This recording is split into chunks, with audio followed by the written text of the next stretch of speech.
26 नवंबर 2008 की शाम हमेशा की तरह मुंबई की सड़कों पर जिंदगी अपनी रफ्तार से चल रही थी। अपने कल से अनजान हर कोई अपने काम में बिजी था। किसी ने बुरे सपने में भी नहीं सोचा था कि अब से बस कुछ ही घंटे बाद मुंबई में ऐसी तबाही होगी जिसे मुंबई शहर कभी नहीं भुला पाएगा। मुंबई को दहलाने के लिए आम कपड़ों में आम दिखने वाले 8 लड़के स्पीड बोट से बुधवार पार्क में उतरते हैं। इतना नॉर्मल दिखने के बावजूद भी इन लड़कों को देखकर वहां के लोकल लोगों को थोड़ा अजीब महसूस होता है। इन लोगों में मौजूद भरत तमोरे नाम के एक आदमी को अजीब लगने के साथ साथ कुछ मिस्टीरियस भी फील हुआ। इसलिए उन्होंने फौरन सभी लड़कों को रोककर उनसे पूछा कि वो यहाँ क्या कर रहे हैं और कहाँ जा रहे हैं। इस सवाल पर पहले तो सभी हिचकिचाते हैं, लेकिन फिर कोई खुद को स्टूडेंट तो कोई कुछ बताता है। लेकिन इतने में उन लड़कों में से एक लड़का जोर से चिल्लाता हुआ बोलता है कि अपने काम से काम रखो। रात का वक्त था और ऐसे में एक ही उम्र के 8 लड़के कंधों पर 2 बड़े बड़े बैग लेकर बिना कुछ बताए वहां से निकल लेते हैं। भरत को इन लड़कों पर शक होता है, जिस कारण वो आगे चलकर इस घटना की जानकारी मुंबई पुलिस को भी देते हैं। लेकिन पुलिस बात को हल्के में लेते हुए कोई कार्रवाई नहीं करती। बाद में कार्रवाई ना करना ही मुंबई पुलिस की सबसे बड़ी गलती साबित होती है। अगर समय रहते मुंबई पुलिस कोई कार्रवाई करती तो शायद मुंबई में मौत का तांडव ना देखने को मिलता। शायद उस दिन का इतिहास 166 लोगों के खून से सना नहीं होता। वहां से निकलने के बाद सभी लड़के 2-2 के ग्रुप में डिवाइड होकर टारगेट की गई लोकेशंस की तरफ निकल पड़ते हैं। इन लोकेशंस में CST railway station, Taj Mahal palace hotel, Leopold cafe और नरीमन हाउस शामिल थे। सारी जगह वहां से बस कुछ ही दूरी पर थी। हालांकि समुद्र के रास्ते से आई बोट में 8 नहीं बल्कि टोटल 10 लड़के थे। जहां 10 में से 8 लड़के बोट से उतरकर सड़क के रास्ते अपनी अपनी लोकेशन पर पहुंच रहे थे, तो वही बाकी के 2 लड़के अपनी टारगेट ओबरॉय होटल तक पहुंचने के लिए बोट का ही इस्तेमाल करते हैं। एक तरफ जहां ये लड़के अपने मंसूबों को पूरा करने के लिए तेजी से अपनी अपनी लोकेशंस की ओर बढ़ रहे होते हैं, तो वही दूसरी ओर मुंबई हमेशा की तरह अपनी धुन में बस चलती जा रही थी। लोग रोज की तरह काम काज में बिजी थे, लेकिन अचानक मुंबई गोलियों की तड़तड़ाहट से थर्रा उठती है। मुंबई के लिए यह आवाजें नहीं थी। अंडरवर्ल्ड के गुटों में अक्सर शूट आउट होता रहता था। थोड़ी बहुत गोलीबारी तो मुंबई के लिए आम बात थी, लेकिन आज कुछ बड़ा हुआ था। इतना बड़ा कि जिसकी आवाज ने देश को सुन्न करके रख दिया था। इस धमाके और अंधाधुन गोलीबारी की शुरुआत छत्रपति शिवाजी टर्मिनस से होती है। छत्रपति शिवाजी टर्मिनस मुंबई के सबसे बिजिएस्ट रेलवे स्टेशन में से एक है। उस दिन पटना जाने वाली ट्रेन कुछ घंटों की देरी से चल रही थी। यात्रियों को यह कहां पता था कि यह देरी उनके लिए जानलेवा साबित होने वाली है। इस्माइल खान और अजमल कसाब नाम के 2 लड़के एक साथ स्टेशन पर पहुंचते हैं और ऐसे खौफनाक मंजर को जन्म देते हैं जिसका अंदाजा कोई नहीं लगा सकता था। यहाँ पहुंचकर जहां कसाब पागलों की तरह हंसते हुए AK-47 से ताबड़तोड़ गोलियां चलाने लगता है, तो वही इस्माइल चारों तरफ हैंड ग्रेनेड फेंकता है। किसी को अंदाजा नहीं था कि क्यों और किस कारण उन पर ऐसा हमला किया जा रहा है। चारों ओर बस गोलीबारी और चीखने चिल्लाने की आवाजें गूंज रही थी। लगातार गोलियों की आवाज और बॉम्ब धमाकों से लोग डर कर इधर उधर भागने लगते हैं। जिसको जहां जगह मिलती है वो वही छुप जाता है। अफरा तफरी और चीख पुकार के बीच दोनों इस तरह फायरिंग कर रहे थे जैसे मानो कोई वीडियो गेम खेल रहा हो। इन दोनों आतंकियों का सिर्फ एक ही मकसद था और वो था मुंबई के सबसे busiest railway station Chhatrapati Shivaji terminus पर अधिक से अधिक लोगों की मौत। स्टेशन पर काम करने वाले लोगों और रेलवे पुलिस को कुछ समझ नहीं आ रहा था कि इस सिचुएशन को किस तरह हैंडल किया जाए। फिर भी दोनों आतंकियों को रोकने के लिए रेलवे पुलिस हर एक कोशिश करती है, लेकिन नाकाम रहती है। दरअसल दोनों लड़के पहले से ही प्लान बनाकर आए थे और उनके पास हर तरह के हथियार मौजूद थे, लेकिन रेलवे पुलिस के पास केवल उनकी ड्यूटी रिवॉल्वर ही मौजूद थी, जिस कारण वो इनका सामना नहीं कर पाते और वही शहीद हो जाते हैं। लेकिन इसी बीच रेलवे स्टेशन के ही एक कर्मचारी विष्णु दत्ताराम अपनी जान की परवाह ना करते हुए अनाउंसमेंट करके सभी पैसेंजर्स को आगाह करते हैं कि वो फौरन स्टेशन को छोड़कर अपनी जान बचाए। अनाउंसमेंट सुनते ही कई लोग अपनी जान बचाकर भागने में कामयाब रहे, लेकिन आतंकियों का हमला इतना भयानक था कि केवल 1 घंटे में 58 लोग अपनी जिंदगी गंवा देते हैं, तो वही 104 लोग बुरी तरह घायल हो जाते हैं।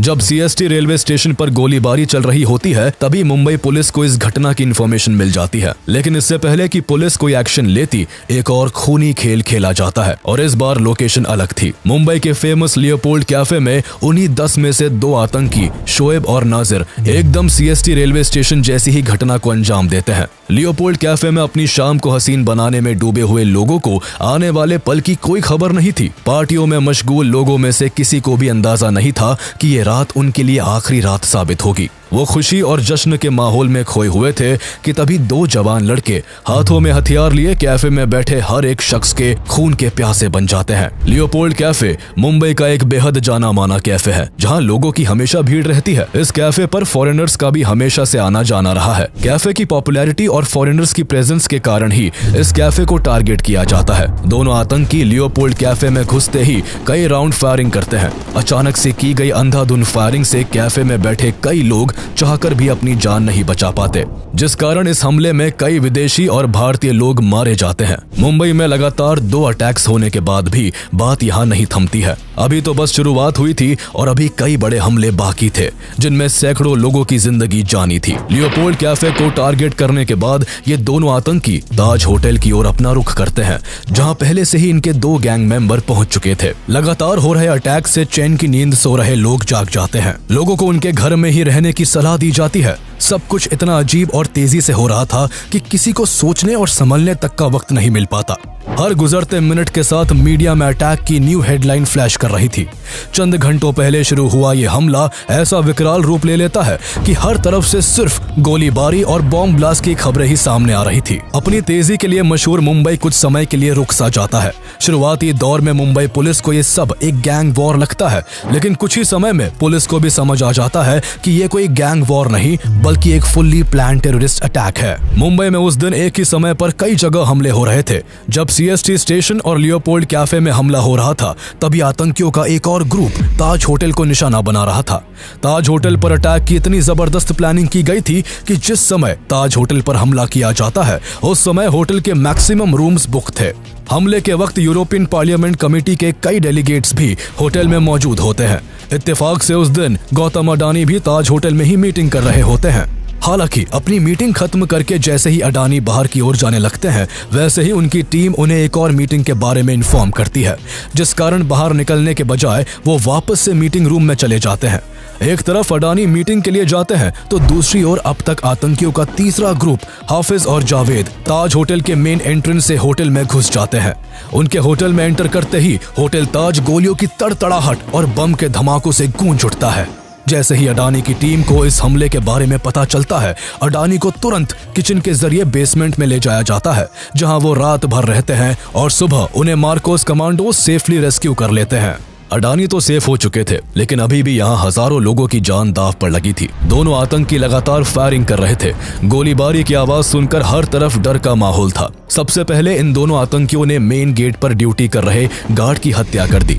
उसके बाद होटल के ग्राउंड फ्लोर पर जो भी लोग थे, उनमें से कुछ को मार दिया और कुछ को हॉस्टेज बना लिया। ग्राउंड फ्लोर के बाद आतंकी फायरिंग करते हुए सीढ़ियों से ऊपर के फ्लोर्स को खंगालने लगते हैं। हालांकि इस मौके का फायदा उठाकर मुंबई पुलिस अलग अलग गेट से कई बड़े अधिकारियों को सेफली रेस्क्यू कर लेती है। 200 के करीब लोग खुद होटल की खिड़कियों को तोड़कर बेडशीट और पर्दों के सहारे अपनी जान बचाने में सफल होते हैं। यहाँ पर आतंकियों का मोटिव किसी बड़े बिजनेसमैन या फॉरेन डेलीगेट्स को हॉस्टेज बनाने का था, ताकि इसके सहारे वो इंडियन गवर्नमेंट से नेगोशिएट कर सके। दोनों आतंकी होटल में घुसने के साथ ही पहले 5th फ्लोर पर अटैक भी इसलिए ही करते हैं क्योंकि 5th फ्लोर पर बिजनेस सेंटर था।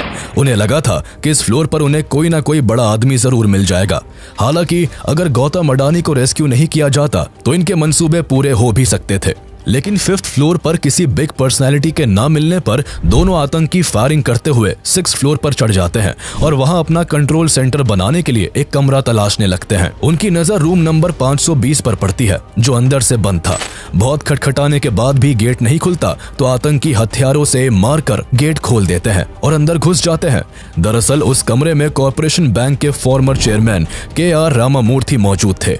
होटल में गोलियों की बौछार और लोगों की चीख पुकार से उन्हें भी इस हमले के बारे में पता चल गया था, इसलिए वो अपने रूम के गेट को बंद कर वॉशरूम में छुप जाते हैं।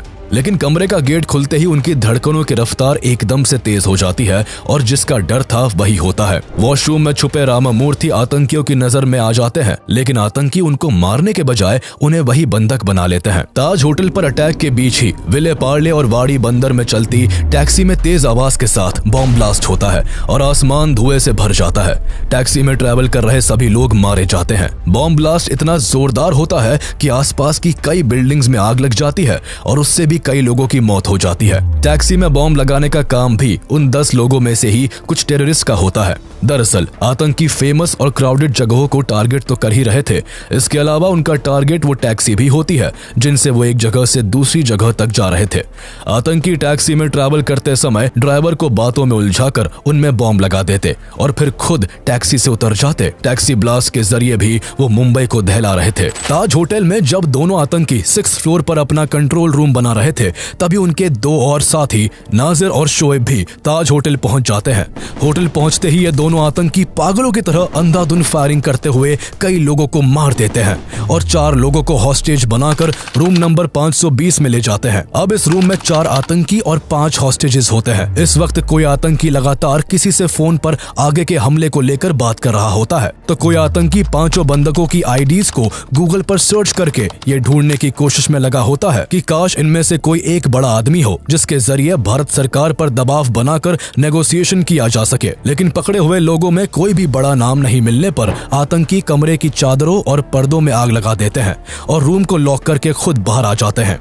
आग के धुएं से हॉस्टेजेस का दम घुट रहा होता है, लेकिन किसी भी तरह वो एक दूसरे को आजाद करके बेडशीट्स के सहारे कमरे की खिड़कियों से नीचे उतरकर अपनी जान बचाने में कामयाब हो जाते हैं। ये 5 हॉस्टेजेस तो बच जाते हैं, लेकिन ताज होटल में अब तक 31 लोग अपनी जान गंवा चुके थे। एक तरफ ताज होटल में आतंक मचा हुआ था, तो वहीं दूसरी तरफ आतंकियों की चौथी टीम के नाजिर और बाबर इमरान नरीमन हाउस में घुसकर वहां मौजूद लोगों को हॉस्टेज बना लेते हैं। दरअसल नरीमन हाउस पर इन आतंकियों का अटैक करने का एक अलग मोटिव होता है। 5 फ्लोर की ये बिल्डिंग जूइश ऑर्गेनाइजेशन के द्वारा 2 साल पहले ही खरीदी गई थी, जिस वजह से नरीमन हाउस एक यहूदी सेंटर होता है। यहाँ कई यहूदी आकर रुकते और प्रेयर करते। इस जगह पर इजरायली प्रीस्ट राबी गैब्रियल होल्सबर्ग और उनकी पत्नी रिफ्का अपने बेटे मोशे के साथ रहते थे।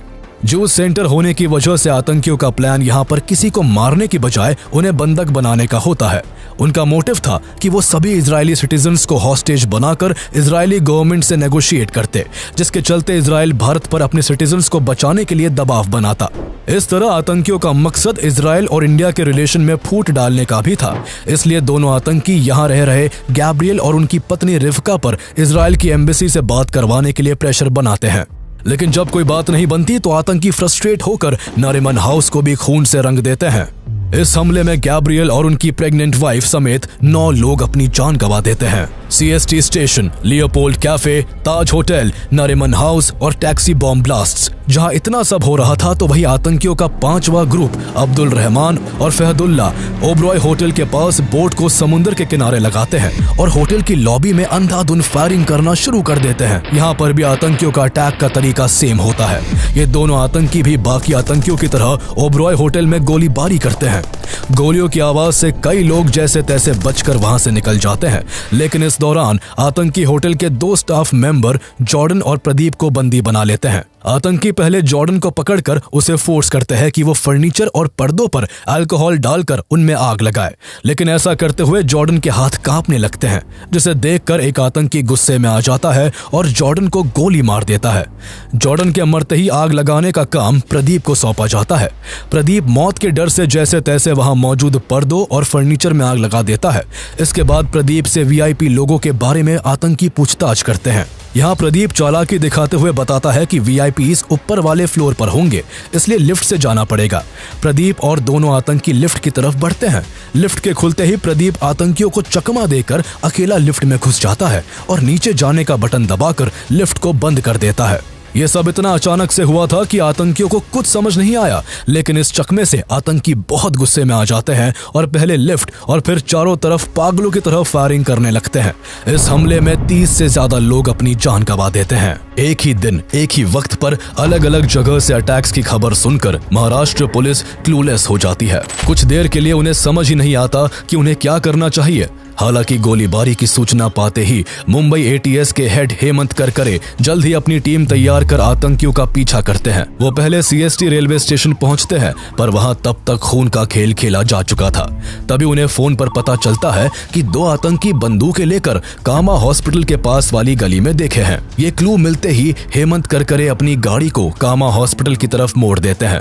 इस गाड़ी में हेमंत करकरे के साथ ACP अशोक कामते, विजय सलास्कर, हेड कांस्टेबल अरुण अरुण जाधव और 3 सिपाही भी मौजूद थे। गाड़ी जैसे ही कामा हॉस्पिटल की गली के पास पहुंचती है, सीएसटी पर हमला करने वाले कसाब और इस्माइल एकदम से गाड़ी के सामने आ जाते हैं और गाड़ी पर अंधाधुंध फायरिंग करते हुए वो कुछ ही मिनट्स में AK-47 की 2 मैगजीन पुलिस की गाड़ी पर खाली कर देते हैं। इस दौरान पुलिस की तरफ से भी गोलीबारी होती है, जिसके चलते कसाब के हाथों में गोली लग जाती है, लेकिन आतंकियों के ताबड़तोड़ हमले ने पुलिस की गाड़ी को छल्ली कर दिया था। पुलिस की तरफ से फायरिंग रुकते ही कसाब और इस्माइल गाड़ी की तरफ बढ़ते हैं और कंफर्म करते हैं कि कोई पुलिस वाला जिंदा तो नहीं बचा। इस गोलीबारी में हेमंत करकरे सहित कई पुलिसकर्मी शहीद हो गए थे। दोनों आतंकियों ने जब गाड़ी में आगे पीछे देखकर पक्का कर लिया कि कोई भी जिंदा नहीं है, तो वो विजय सलस्कर, हेमंत करकरे और अशोक कामते की बॉडीज को नीचे उतारते हैं और ड्राइवर वाली सीट को खाली कर देते हैं। आतंकी पीछे की सीट पर बैठे पुलिस कर्मियों की डेड बॉडीज को भी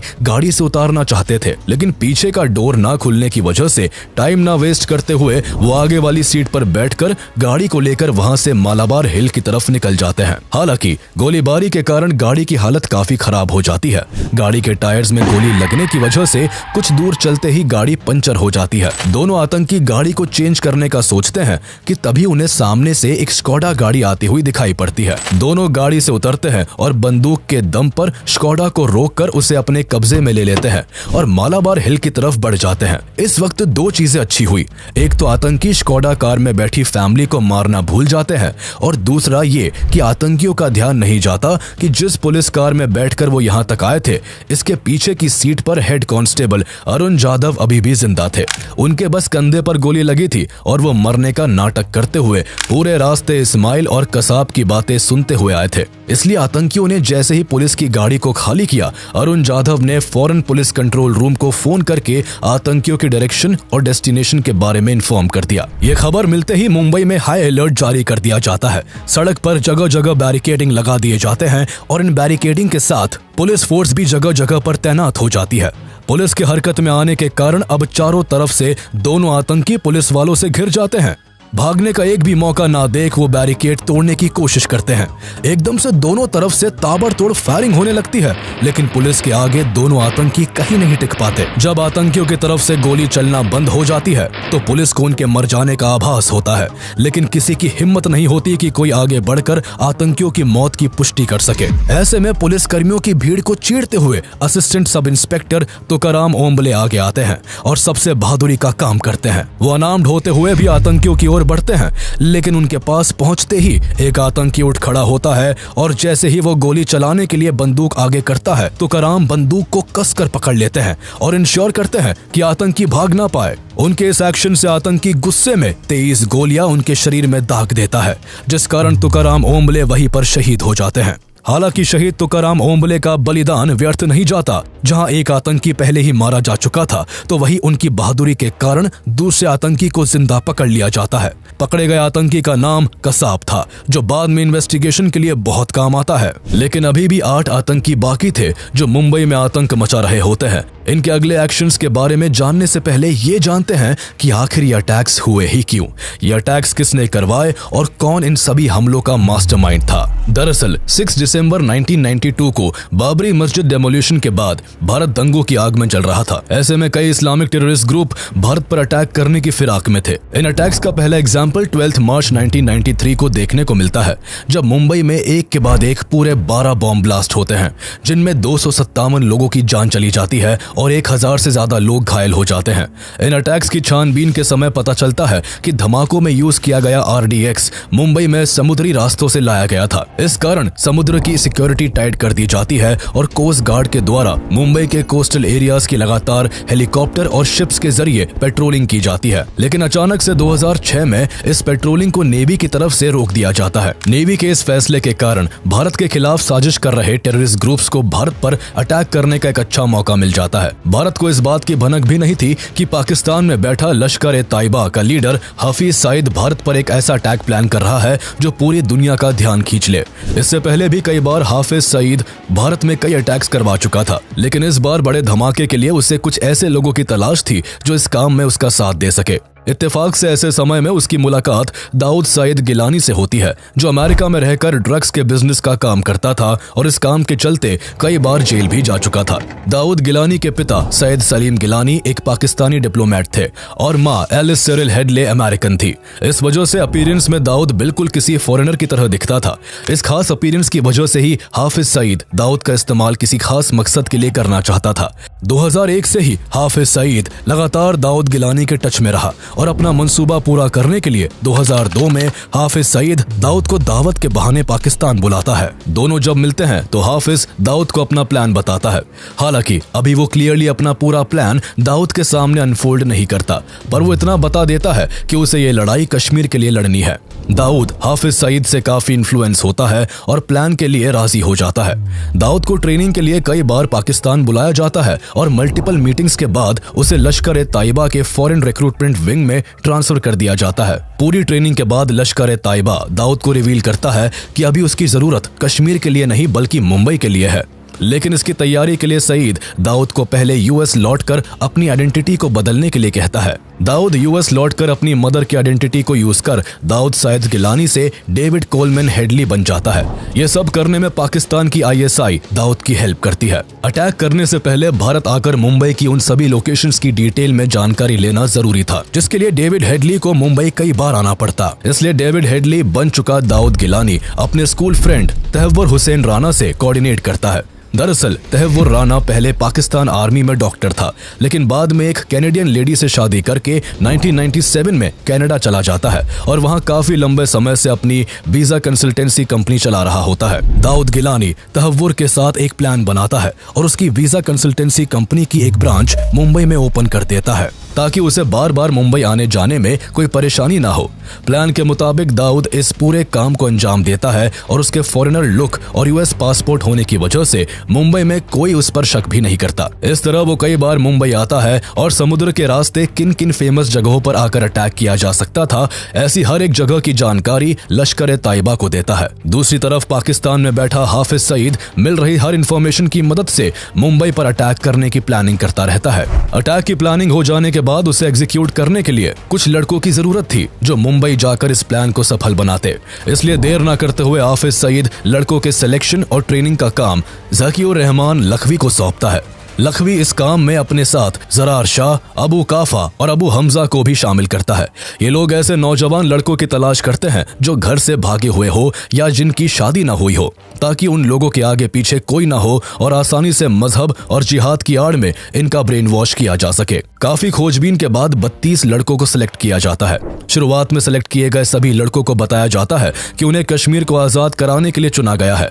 मजहब के नाम पर उनको भटकाया जाता है। उन्हें कहा जाता है कि अल्लाह ने उन्हें इस पाक काम के लिए खुद चुना है। कट्टरता से प्रभावित सभी लड़के प्लान को अंजाम देने के लिए ट्रेनिंग में जी जान लगा देते हैं। ट्रेनिंग 3 राउंड्स में डिवाइडेड होती है। पहले राउंड की ट्रेनिंग दौरा-ए-अम्मा, दूसरी राउंड की ट्रेनिंग दौरा-ए-सुफा और थर्ड राउंड की ट्रेनिंग दौरा-ए-खासा के नाम से होती है। पूरी ट्रेनिंग के दौरान इनके सामने भारत के मुस्लिम्स की कंडीशन को बहुत बुरी तरह से पेश किया जाता है। इनके दिमाग में भारत को लेकर इतना जहर घोला जाता है कि ये चाहकर भी कुछ और सोच ही नहीं पाते और हर हाल में अपने मकसद को अंजाम देने के लिए तैयार हो जाते हैं। ट्रेनिंग के दौरान सभी लड़कों को कई घंटों तक हथियार चलाना सिखाया जाता है। हैंड ग्रेनेड फेंकने और रॉकेट लॉन्चर दागने की भी ट्रेनिंग दी जाती है। 2 राउंड की ट्रेनिंग तो सभी लड़के जैसे तैसे कर लेते हैं, जिसमें खाने और नमाज पढ़ने के अलावा किसी और काम की छूट नहीं होती। लेकिन दौरा-ए-खासा की ट्रेनिंग के दौरान सभी लड़कों को 60 घंटों तक भूखा रहकर पहाड़ों पर चढ़ने की ट्रेनिंग दी जाती है। ये ट्रेनिंग इस कदर सख्त होती है कि कई लड़के इसे बीच में ही छोड़कर भाग जाते हैं। तीसरे फेज की ट्रेनिंग के बाद केवल 15 लड़के बचते हैं, जिन्हें फिर दौरा-ए-रिबात नाम की इंटेलिजेंस ट्रेनिंग भी दी जाती है। इस तरह अगस्त 2008 आते आते पूरी ट्रेनिंग खत्म होती है। इसके बाद मुंबई पर अटैक करने के लिए 10 लड़कों को चुन लिया जाता है। सिलेक्शन के बाद इन्हें 2-2 के 5 ग्रुप्स में बांट दिया जाता है। सभी को भारत में इस्तेमाल करने के लिए एम्यूनेशन, सैटेलाइट फोन, मैप और कुछ पैसे भी दिए जाते हैं। 27 सितंबर 2008 को मुंबई पर अटैक करने की प्लानिंग फिक्स होती है, जिसके लिए ट्रेन किए गए सभी लड़कों को कराची बुलाया जाता है। लेकिन लास्ट मोमेंट पर इसे रोक दिया जाता है। उसी महीने दिल्ली में लगातार 5 बॉम्ब ब्लास्ट हुए थे, जिस वजह से दिल्ली और मुंबई जैसी जगहों पर रेड अलर्ट था और जगह जगह छापेमारी हो रही थी। इन सभी खबरों को देखते हुए लश्कर की लीडरशिप इस हमले को कुछ दिन के लिए डिले कर देती है। इसके बाद अक्टूबर में एक बार फिर सभी 10 लड़कों को बुलाया जाता है और फिर से ट्रेनिंग के कुछ रिमेनिंग पार्ट्स को पूरा किया जाता है। इस बार सभी लड़कों को स्विमिंग करने और बोट चलाने की ट्रेनिंग दी जाती है। सभी को वीडियो के जरिए टारगेट करने वाली जगहों को बड़ी स्क्रीन पर दिखाया जाता है। इसमें टारगेट तक पहुंचने के लिए कौन सी रोड का इस्तेमाल करना है और कैसे इन जगहों पर अटैक करना है, A to Z सब बताया जाता है। अटैक मुंबई में किया जाना था, इसलिए सभी लड़कों को मराठी की भी ट्रेनिंग दी जाती है। उन्हें ऐसे कपड़े पहनने को दिए जाते हैं जो उस समय मुंबई के यूथ के बीच ट्रेंड में थे। सभी के हाथों में कलावा भी बांधा जाता है ताकि ये दिखने में हिंदू लगे। इसके बाद फाइनली अटैक करने के लिए सभी लड़कों को 22 नवंबर की सुबह एक छोटे से जहाज में बैठाकर रवाना कर दिया जाता है। कई घंटों तक समुद्र में चलने के बाद सभी को दूसरी बोट अल हुसैनी में शिफ्ट कर दिया जाता है। अल हुसैनी में पहले से ही सभी के लिए 2-2 बैग रखे थे जिनमें अटैक करने के लिए हर तरह के हथियार मौजूद थे। अगली सुबह उन्हें एक कुबेर नाम का इंडियन शिप दिखाई देता है जिसको अमर सिंह सोलंकी चला रहे थे। उस शिप में उनके साथ 3 और लोग मौजूद थे।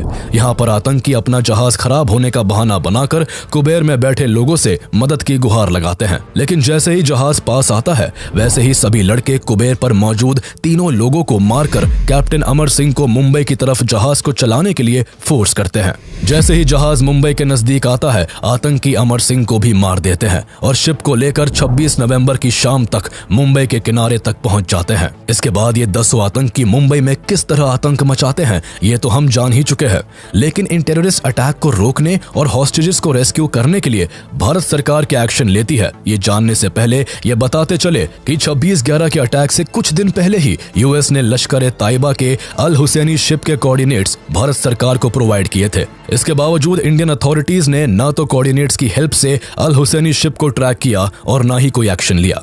यहां तक कि national security adviser M.K. Narayanan ने नेवी और कोस्ट गार्ड के साथ कार्रवाई के योग्य खुफिया जानकारी भी साझा की थी, लेकिन फिर भी समुद्र में न तो अल हुसैनी शिप को पकड़ा गया और न ही इन खौफनाक हमलों को अंजाम देने वाले हथियारों से लैस आतंकियों को रोका जा सका, जिसका परिणाम आज मुंबई को झेलना पड़ रहा था। अटैक से पहले इंडियन अथॉरिटीज द्वारा कोई भी एक्शन न लेने की वजह से मुंबई में पहले से ही काफी तबाही हो चुकी थी। इसके अलावा अभी तक मुंबई पुलिस सिर्फ 2 आतंकियों को कंट्रोल कर पाई थी। अभी भी 8 टेररिस्ट 3 जगहों पर अपना कब्जा जमाए हुए थे। 2 आतंकी ओबरॉय होटल में तो 4 आतंकी ताज होटल में मौजूद थे।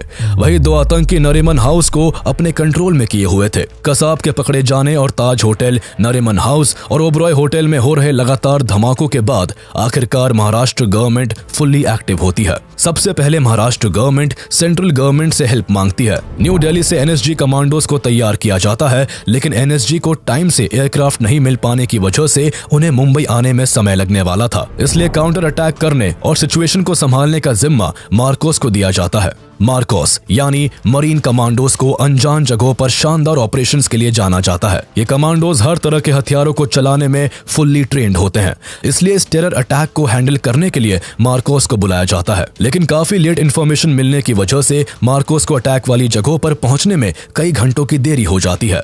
मार्कोस 27 नवंबर की रात करीब 2 बजे मुंबई के INS अभिमन्यु पहुंचते हैं और वहां से 2 टुकड़ियों में बंटकर ताज और ओबरॉय होटल की कमान संभालते हैं। मार्कोस का सबसे पहला टास्क हॉस्टेजेस को सेफली वहां से रेस्क्यू करने का था। मार्कोस की एक टीम जो ताज होटल पहुंचती है, उन्हें वहां होटल के मैनेजर द्वारा होटल का नक्शा दिया जाता है, लेकिन नक्शे से उन्हें कोई खास मदद नहीं मिलती। इसके अलावा ना तो उन्हें ताज होटल में मौजूद 4 आतंकियों के लोकेशन के बारे में कुछ पता था, ना ही होटल में छुपे लोगों के बारे में कोई जानकारी थी। मार्कोस की दूसरी टीम भी ओबरॉय होटल में इन्हीं मुश्किलों से जूझ रही होती है। इस सिचुएशन में मार्कोस की दोनों टीम्स के लिए ये काम अंधेरे में तीर चलाने जैसा था। हालांकि अपनी जान की बाजी लगाकर मार्कोस ताज और ओबरॉय होटल में घुसकर आतंकियों की छानबीन करने लगते हैं। मार्कोस को तो आतंकियों के लोकेशन का कोई पता नहीं था, लेकिन आतंकियों को उनके हर एक कदम की खबर होती है। वो ऐसे कि मीडिया मार्कोस के हर एक एक्शन को लाइव टेलीकास्ट कर रहा होता है, जिस पर पाकिस्तान में बैठे इनके हैंडलर की भी नजर थी, जो हर एक खबर फोन के जरिए आतंकियों तक पहुंचा रहा था। आतंकियों को मार्कोस की लोकेशन मिलते ही वो उनकी तरफ फायरिंग करना और ग्रेनेड्स फेंकना शुरू कर देते हैं। जिसके काउंटर में मार्कोस ने भी ताबड़तोड़ फायरिंग की। आतंकी इस काउंटर अटैक से सरप्राइज थे क्योंकि अभी तक उनका सामना केवल मुंबई पुलिस से हुआ था, जिनके पास साधारण बंदूकें थी, जिस कारण वो आतंकियों के मॉडर्न वेपन्स के आगे कहीं भी टिक नहीं पा रहे थे। लेकिन यहाँ मार्कोस का अटैक इतना जोरदार था कि आतंकी 4 कदम पीछे हटने को मजबूर हो गए। इसी मौके का फायदा उठाकर मार्कोस ने ताज होटल से 150 और ओबरॉय ट्राइडेंट होटल से 200 लोगों को सुरक्षित निकाल लिया। हालांकि दोनों ही जगहों पर अभी भी कई लोग फंसे हुए थे जो किसी भी पल आतंकियों के हमले का शिकार हो सकते थे। लेकिन इस दौरान राहत की बात यह होती है कि सुबह के करीब 5 बजे IL-76 एयरक्राफ्ट में सवार 200 NSG कमांडोज की एक टीम मुंबई पहुंच चुकी होती है। NSG कमांडोज मुंबई पहुंचकर सबसे पहले मुंबई पुलिस और मार्कोस से अटैक रिलेटेड सारी इंफॉर्मेशन गैदर करते हैं और 3 टुकड़ियों में बंटकर ताज होटल, ओबरॉय होटल और नरीमन हाउस की तरफ रवाना हो जाते हैं। इस तरह NSG का ऑपरेशन ब्लैक टोर्नेडो शुरू हो जाता है। 27 नवंबर की सुबह 6 बजे कमांडोज की पहली टीम ओबरॉय ट्राइडेंट पहुंचती है, जिसकी कमान कर्नल BS राठी संभाले होते हैं। कर्नल राठी के नेतृत्व में लेफ्टिनेंट कर्नल RK शर्मा और मेजर B भारत अपनी टीम को लेकर ओबरॉय होटल में दाखिल होते हैं। लेकिन मार्कोस की तरह NSG कमांडोज को भी आतंकियों और बचे हुए बंधकों की लोकेशन के बारे में कोई जानकारी नहीं थी, लेकिन वो अपने ट्रेनिंग और एक्सपीरियंस का इस्तेमाल करते हुए फ्लोर बाय फ्लोर चढ़ने लगते हैं। 19th फ्लोर पर पहुंचते ही आतंकियों की तरफ से फायरिंग शुरू हो जाती है। साथ ही ग्रेनेड्स फेंककर आतंकी पूरे फ्लोर पर धुआं कर देते हैं। इसी बीच NSG की दूसरी टीम ताज होटल की सिचुएशन को हैंडल कर रही होती है, जिसका नेतृत्व कर्नल सुनील शेरन कर रहे होते हैं, जिनकी कमांड में मेजर संजय खंडवाल और मेजर संदीप उन्नीकृष्णन भी होते हैं। ताज होटल के हालात ओबरॉय होटल से भी ज्यादा भयानक थे। यहाँ 4 आतंकी थे जिन्होंने ताज होटल के कई कमरों को आग के हवाले कर दिया था।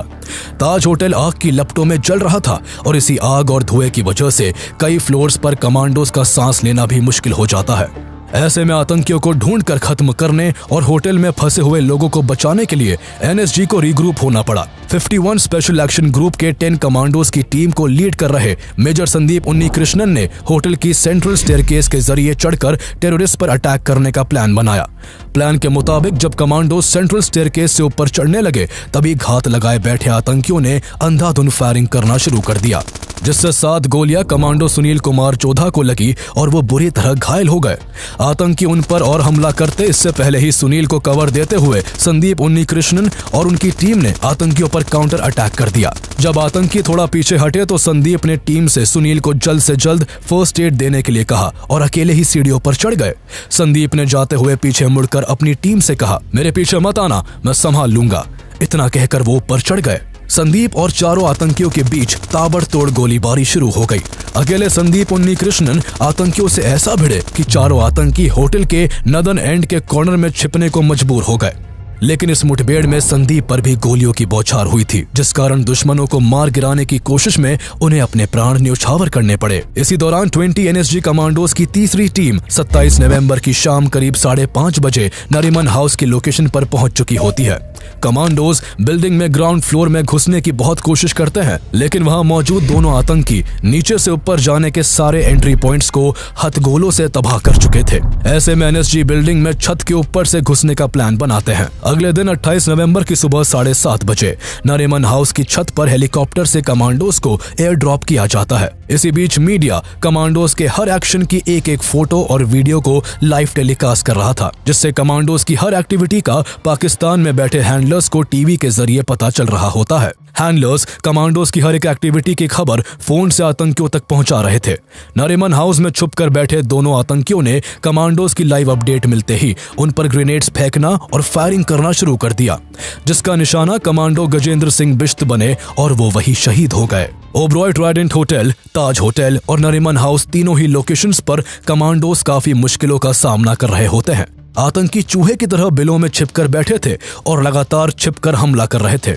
इसलिए कमांडोज को दुश्मनों से लड़ने के लिए बहादुरी के साथ साथ समझदारी और चालाकी से भी काम लेना जरूरी था। कमांडोज ने समझदारी दिखाते हुए ओबरॉय होटल में आतंकियों को खत्म करने के लिए कोऑर्डिनेट अटैक करने का प्लान बनाया, जिसके चलते 19th फ्लोर के एक कमरे में छिपकर बैठे दोनों आतंकियों पर कमांडोज अंदर से अटैक करते हैं, तो वही होटल के सामने एयर इंडिया की बिल्डिंग के 11th फ्लोर पर स्नाइपर्स को तैनात कर दिया जाता है। इस तरह आतंकी दोहरे हमले के बीच फंस गए। जिस कमरे में आतंकी मौजूद थे उसकी खिड़की पर स्नाइपर्स की तरफ से कई राउंड्स फायर किए जाते हैं, जिसमें एक आतंकी फौरन ढेर हो जाता है। तो वही कुछ ही देर बाद बचे हुए दूसरे आतंकी को होटल में मौजूद कमांडोज मौत के घाट उतार देते हैं। इस तरह 28 नवंबर की दोपहर 3 बजे तक एनएसजी ने ओबरॉय ट्राइडेंट को आतंकियों की गिरफ्त से आजाद करवा लिया। लेकिन इसी बीच नरीमन हाउस में गजेंद्र बिष्ट के शहीद होने से कमांडोज बेहद गुस्से में होते हैं। अपने साथी की जान का बदला लेने और बिल्डिंग के अंदर फंसे लोगों को बचाने के लिए कमांडोज दोनों आतंकियों को ढूंढकर उन पर हमला करना शुरू कर देते हैं। मेजर संदीप सेन को एक क्लू मिलता है और वो एक कमरे में 2 हथगोले फेंक देते हैं, जिसमें मौजूद एक आतंकवादी आग की लपटों में जलकर राख हो जाता है। अब दूसरा आतंकी बचा होता है,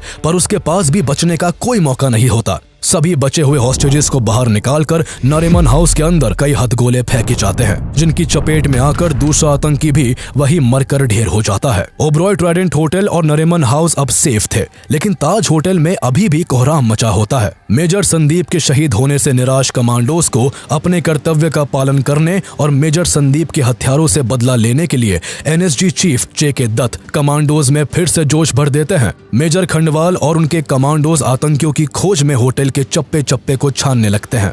तभी उन्हें ताज होटल के वसाबी रेस्टोरेंट से गोलियों की आवाजें सुनाई देती है। कमांडोज ने बिना देर किए कई हथगोले वसाबी की तरफ फेंक दिए, जिससे वसाबी रेस्टोरेंट आग की लपटों में होता है और जान बचाने के लिए आतंकी जैसे ही सीढ़ियों की तरफ भागते हैं, तभी कमांडोज चारों आतंकियों को गोलियों से छल्ली कर डालते हैं। इस तरह 29 नवंबर की सुबह 8 बजे तक ताज होटल भी सिक्योर हो जाता है।